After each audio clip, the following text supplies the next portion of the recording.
Et j'appelle maintenant Madame Danielle Pariante, qui va nous parler des cancers de l'enfant et techniques interventionnelles. Vous avez la parole.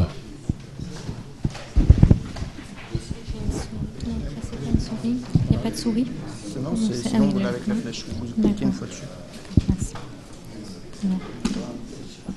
Très bien. Messieurs les modérateurs, mesdames et messieurs, je suis très honorée par cette invitation. Je vais vous parler en effet de techniques interventionnelles et cancer en pédiatrie. Ces techniques de radiologie interventionnelle sont communes à l'adulte et à l'enfant, mais les indications sont moins fréquentes chez l'enfant. Elles sont souvent groupées dans des sites référents. Cependant, les actes simples peuvent être sont effectués par des radiologues interventionnels d'adultes ou par des radiopédiatres. Et tous ces acteurs, en fait, doivent avoir présent à l'esprit les spécificités de la radiologie interventionnelle pédiatrique et des tumeurs pédiatriques. Je vais donc vous parler de ces spécificités, en particulier la radioprotection, l'anesthésie, le dialogue, l'environnement, le matériel adapté. Puis nous parlerons des spécificités des tumeurs pédiatriques. Et enfin, je vous montrerai dans notre expérience quelques indications de ces techniques. Alors tout d'abord, la radioprotection. Vous le savez, l'enfant est plus sensible que l'adulte à l'exposition aux radiations ionisantes. C'est un organisme en croissance et il a a priori une espérance de vie supérieure. On va donc appliquer le principe ALARA qui permettra de réduire cette irradiation. Et c'est vrai que pour la radiologie interventionnelle, le bénéfice immédiat est souvent supérieur au risque radique et la question se pose souvent peu. On va cependant essayer de réduire l'exposition. Et vous avez ici le petit logo de l'association, enfin de la campagne qui avait été faite aux États-Unis. On va utiliser la scopie la plus faible et avoir le pied très léger sur la scopie. C'est ce que signifie cette petite danseuse. On va diaphragmer au plus serré, se méfier de l'agrandissement, réduire les acquisitions. Et grâce aux tables actuelles, on a des images de scopie qui sont très bonnes et que l'on peut capter. On va bien sûr comptabiliser la dose. Et puis, à chaque fois que l'on pourra, on va préférer le guidage échographique. Et dans notre activité essentiellement viscérale, ce guidage échographique est vraiment tout à fait possible le plus souvent. On va ponctionner tous les vaisseaux sous échographie, faire les biopsies percutanées transjugulaires sous échographie et même faire et contrôler notre cathétérisme vasculaire sous échographie. Alors la ponction vasculaire va se faire à l'aide de sondes emballées dans des enveloppes stériles et on va contrôler sous échographie l'arrivée de l'aiguille ici dans une veine jugulaire interne avec une fiabilité, excusez-moi, tout à fait bonne. Je ne sais pas si c'est mieux avec cette flèche peut-être. Oui. Voilà, ici.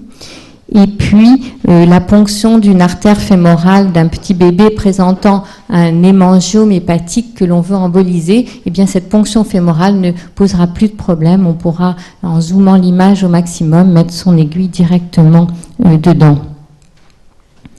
On peut aussi guider le cathétérisme vasculaire sous échographie. Et voici un exemple d'un enfant de 5 jours qui présentait un hémangiome hépatique de diagnostic néonatal compliqué d'insuffisance cardiaque et de thrombopénie. Vous voyez ce volumineux hémangiome hépatique qui prend le contraste en périphérie, qui est très volumineux et qui s'accompagne d'insuffisance cardiaque avec cette aorte très volumineuse au-dessus de l'hémangiome, ce voile vasculaire. Et sous échographie, le cathétérisme de l'artère hépatique présentait quelques difficultés et l'échographie nous a été d'une aide importante. Et vous voyez que chez ces petits bébés, il est très facile avec des sondes de haute fréquence de voir ici sur une coupe longitudinale passant par l'aorte avec le haut, le bas, l'hémangiome qui est là, et bien de voir la sonde, l'extrémité de la sonde, le guide qui sort de la sonde, et donc de diriger sous échographie la sonde pour cathétériser l'artère hépatique et ensuite mettre son guide dedans, et puis ensuite emboliser cette masse. Ce guidage échographique permet un gain de temps, d'irradiation et de produits de contraste. Alors l'anesthésie, eh bien l'anesthésie en pédiatrie se fait le plus souvent, enfin tous les gestes se font le plus souvent sous anesthésie générale.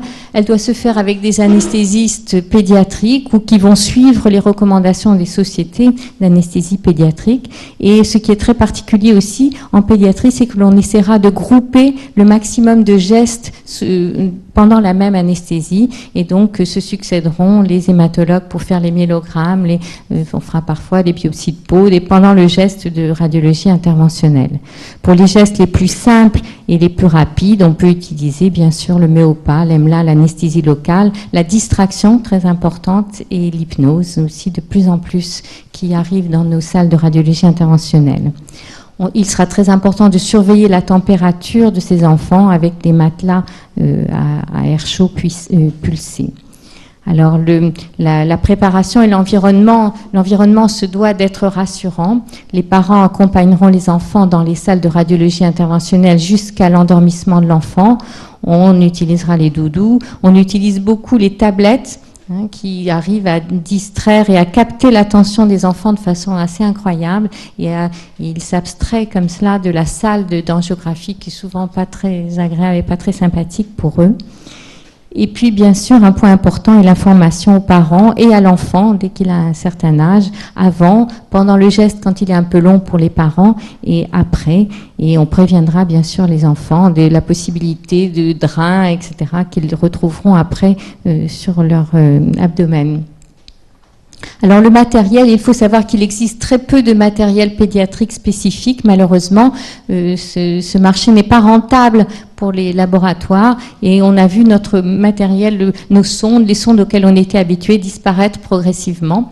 Et donc, eh bien, le plus souvent, comme on a affaire à des patients qui vont de 0 à 18 ans, donc ça fait un gros échantillonnage de matériel. Et donc, on va faire soit du compromis, soit du détournement de matériel de la neuroradiologie, de la cardiologie, etc. C'est pour l'artériographie qu'il faudra faire le plus attention, car les artères fémorales de l'enfant ou les artères de l'enfant en général sont très spastiques, et là il faudra utiliser le matériel le plus petit possible.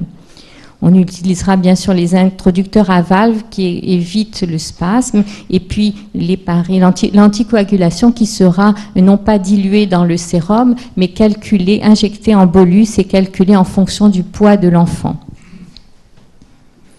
Pour les abords veineux périphériques, bien sûr, on utilisera du petit matériel, mais il faut savoir que pour les abords veineux centraux, quand il s'agit de ponctionner des veines jugulaires internes ou fémorales, eh bien, on peut utiliser le matériel d'adulte et on peut assez facilement mettre du gros matériel dans ces veines des petits enfants. Elles sont distensibles, elles sont larges. On utilise beaucoup la technique de microponction, puis qu'avec des matériels de petite taille, on élargit, on dilate progressivement. Et on fait ça, bien sûr, toujours sous échographie. Pour les gestes percutanés aussi, il n'y a quasiment pas de matériel spécifique à la pédiatrie. On utilise les aiguilles de biopsie de l'adulte, 18 ou 16 gauges, et pour le matériel biliaire ou les matériels percutanés aussi, celui de l'adulte. Il faudra faire très attention à la fixation des drains, ceinture et bretelles, fil plus adhésif cutané, car le plus souvent, l'enfant, dès qu'il se sent mieux, reprend son petit vélo et commence à se promener avec, même dans les couloirs des services de pédiatrie, avec son drain en bandoulière. Alors, produits de contraste, les produits de contraste ont fait beaucoup de progrès. On peut, grâce à nos salles de radiologie qui sont très, très bonnes maintenant, diminuer la concentration en iode et donc être moins toxique, moins néphrotoxique. On calculera bien sûr toujours la dose en fonction du poids de l'enfant. On utilisera des petites seringues, ce qui limite la quantité injectée. L'allergie aux produits de contraste est très rare en pédiatrie par rapport à l'adulte, mais par contre, l'allergie au latex existe et est de plus en plus souvent rencontrée, et donc on est maintenant dans des salles d'angiographie sans latex complètement.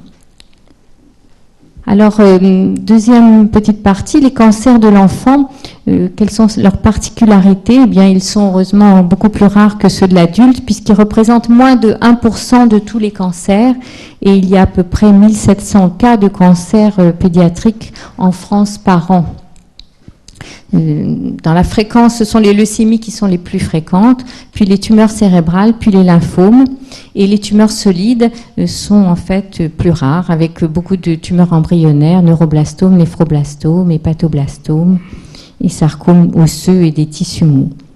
Le plus souvent, ces tumeurs de l'enfant sont sécrétantes et leur diagnostic est souvent assez simple sur l'imagerie, mais les oncologues nous demandent, sur l'imagerie et la biologie, mais les oncologues nous demandent quand même de les biopsier, surtout à visée pronostique pour les études cytogénétiques.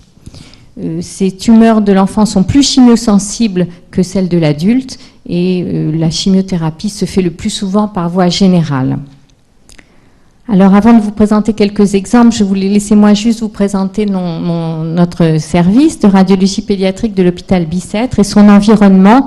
Nous sommes dans le secteur pédiatrique Daniel Alagil et il y a dans ce secteur un centre de référence très important des maladies du foie de l'enfant, avec un service d'hépatologie, de chirurgie, de réanimation et notre service de radiopédiatrie qui travaillons autour de ces patients. Nous sommes le premier centre français de greffe de foie chez l'enfant et nos chirurgiens font aussi beaucoup de chirurgie des tumeurs hépatiques et viscérales. Nous avons l'environnement d'un hôpital d'adultes et 2 autres services de radiologie interventionnelle sont proches de nous, un service de radiologie interventionnelle générale adulte et de neuroradiologie interventionnelle, et c'est très bien parce que ça permet d'échanger du matériel en cas de coup dur. Notre équipe de radiologie interventionnelle pédiatrique est petite. Nous sommes 2 PH temps plein. Nous avons 2 praticiens associés qui nous aident et puis souvent un interne ou un chef de clinique et puis une petite équipe de manipulateurs. Et notre activité est d'environ 400 examens par an. Alors, notre expérience en oncopédiatrie, elle concerne, et je vais vous montrer quelques exemples, elle concerne les biopsies percutanées, les accès veineux, l'embolisation d'hémostase, des complications du traitement médical et parfois des maladies véno-occlusives que l'on va biopsier par voie transjugulaire, des drainages biliaires ou urinaires. Et puis aussi, nous avons un recrutement important de complications du traitement chirurgical à distance, avec parfois des nécessités de drainer des collections, des abcès, et puis de faire de l'angioplastie vasculaire ou biliaire à distance. Alors voici quelques exemples de biopsie. Ici, une volumineuse hépatoblastome chez un petit enfant de 5 ans dont le diagnostic est fait sur l'imagerie et l'augmentation de l'alpha-fétoprotéine. C'est une très volumineuse tumeur au diagnostic, mais quand on regarde bien, en fait, elle n'est située que dans les segments 6 et 7 et elle refoule la veine sushépatique droite. Et vous voyez, c'est une tumeur qui a priori est de bon pronostic car elle pourra être resséquée après chimiothérapie. Il est cependant nécessaire de la biopsier et cette biopsie peut facilement se faire sous échographie en passant au travers du parenchyme sain et en essayant de rester dans les secteurs qui vont être enlevés ensuite par la chirurgie. Ensuite, on peut biopsier des tumeurs pancréatiques, même chez ce petit enfant de 1 mois qui avait ce diagnostic anténatal de masse sous-hépatique avec cette masse, vous voyez, qui apparaît hypervascularisée en périphérie. Elle avait entraîné une thrombose du confluence pléno-mésentérique. Notre premier diagnostic était celui des mangiomes, mais cette thrombose était inattendue. Et la ponction a pu se faire simplement sous échographie, en comprimant, en passant en dessous du foie et en comprimant le tube digestif et en l'écartant grâce à la sonde d'échographie. Et on est arrivé directement dans cette tumeur. On a montré que c'était un hémangiome et on sait que ces tumeurs sont de bons pronostics chez l'enfant et il a guéri sans traitement. Ensuite, on peut avoir des tumeurs qui sont volumineuses, qui entourent le tube digestif, comme chez cet enfant de 3 ans qui avait cette dilatation des voies biliaires avec un ictère et un prurite apparu 2 semaines auparavant. Vous voyez que cette tumeur entoure le duodénum, entoure le tube digestif. On la voit très bien. Elle a été, dans un premier temps, on a fait une tentative de biopsie par voie endoscopique, mais le matériel rapporté par l'endoscopiste était tellement faible qu'on nous a demandé d'y aller avec une aiguille. Dans le même temps opératoire, au bloc opératoire, on a apporté notre échographe et on a biopsié. Et en fait, il s'agissait d'un lymphome. Ici, on a affaire à une tumeur chez une grande fille de 12 ans qui se présente avec une dilatation des voies biliaires importante, et cette tumeur pourrait, chez cet enfant de 12 ans, pourrait être un rhabdomyosarcome des voies biliaires, mais il est nécessaire de la biopsier, bien sûr. Alors, la dilatation des voies biliaires est un obstacle à cette biopsie, et on va en fait faire la biopsie de cette masse par voie transbiliaire, en ponctionnant. Vous voyez que la tumeur est bien visible en échographie. Les voies biliaires sont très dilatées, donc on va commencer par accéder aux voies biliaires, et puis ensuite, au travers de l'introducteur qu'on va mettre en place dans la voie biliaire, eh bien, on va mettre notre aiguille de biopsie et sous contrôle échographique, biopsier la tumeur. Et puis ensuite, pour éviter le problème de cholépéritoine et de fuite biliaire, on va se servir de la même voie d'abord pour aller mettre un drain interne-externe dans la voie biliaire de cet enfant et dans le tube digestif. On peut également faire des biopsies hépatiques par voie transjugulaire et dans toutes les contre-indications des biopsies percutanées. Et grâce aux améliorations techniques récentes, eh bien, ces biopsies sont possibles maintenant chez les tout petits enfants. Guidé par échographie, on ponctionne la veine jugulaire interne. On peut mettre jusqu'à un introducteur de 9 French. On utilise des aiguilles semi-automatiques et on va guider le trajet de l'aiguille sous échographie. Voici l'exemple d'un bébé d'1 mois qui pesait 3,7 kg avec une ascite, qui avait une cirrhose néonatale, comme vous pouvez le voir sur ce foie qui est tout entouré d'acide et dont le contour est nodulaire, avec une élastographie montrant la dureté du foie. Et sous échographie, vous voyez, on voit très très bien l'aiguille avancer dans le foie et rester, donc arrivant par la veine sous-hépatique, et rester à l'intérieur du foie et sans effraction capsulaire. Et donc, ça permet, sans produit de contraste, de diminuer aussi l'exposition aux rayons X de ces enfants. Alors, embolisation tumorale, eh bien, nos chirurgiens nous demandent maintenant de faire d'embolisation préopératoire. Les images préopératoires se sont améliorées, les techniques chirurgicales aussi. On fait aussi de l'embolisation des hémangiomes, comme je vous ai montré au début, à visée thérapeutique. Et puis de temps en temps, il faut faire de l'embolisation à visée hémostatique lorsqu'il y a des ruptures tumorales avec hémopéritoine, ce qui peut survenir sur certaines tumeurs bénignes, bien connues adénomes et hémangiomes, mais aussi sur des tumeurs malignes.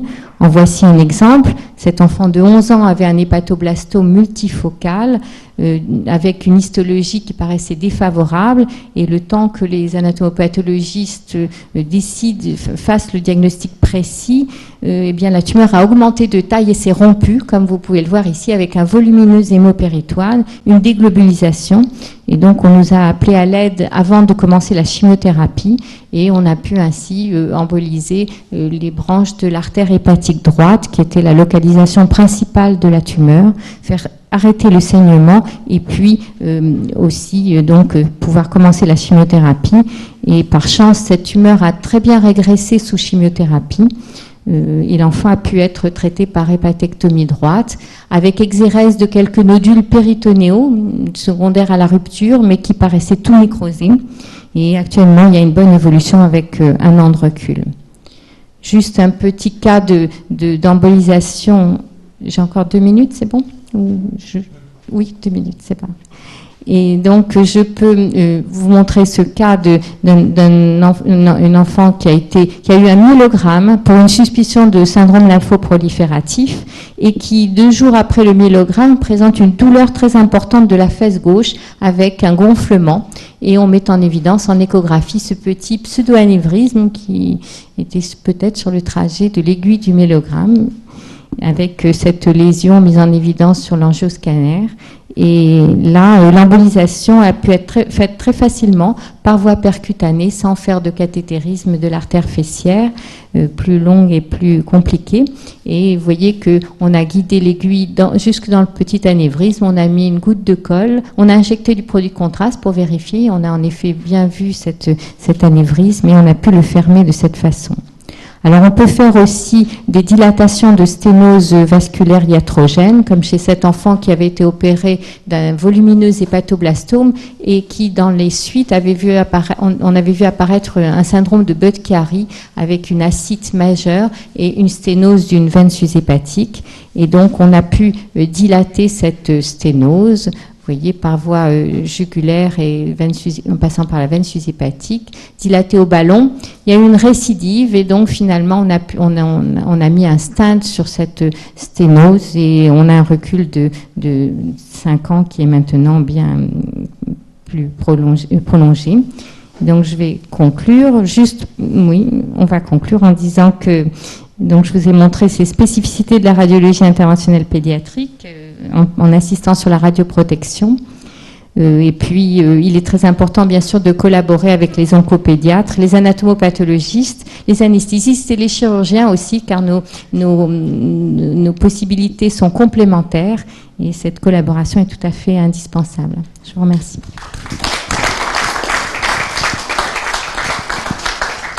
Merci pour cette très belle présentation. J'avais une question concernant, vous dites on fait moins d'embolisation artérielle pour les tumeurs du foie, mais est-ce que vous faites des embolisations portales pour entraîner une atrophie, hypertrophie, atrophie du côté tumoral, hypertrophie de l'autre côté? Oui, alors c'est exceptionnel en pédiatrie, car par chance, les tumeurs de l'âge pédiatrique sont très sensibles à la chimiothérapie systémique. Et donc on obtient de très bonnes réponses. Donc de temps en temps, ça se pose pour des cas particuliers, mais c'est quand même très exceptionnel.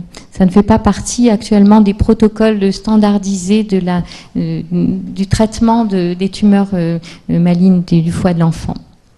Une question dans la... Oui, Michel Germain. Compliments, madame. Tout d'abord, aussi, bravo pour utiliser chez l'enfant des gants sans latex. Là, des gants en néoprène, en raison des allergies. Ma question concerne le traitement des sarcomes, des tissus mous en particulier. Quelle est votre expérience, vous, ou dans votre équipe, des intubations des artères, des perfusions artérielles avec le TNF-alpha, le melphalan, pour le traitement des sarcomes? Désolée, je vais vous répondre, je n'en ai aucune expérience. Ça ne se fait pas du tout dans mon service, ni dans mon hôpital, et malheureusement, je ne pourrais pas vous répondre. Hein. Je sais que, oui, c'est... Eh bien, nous vous remercions pour cette très belle présentation.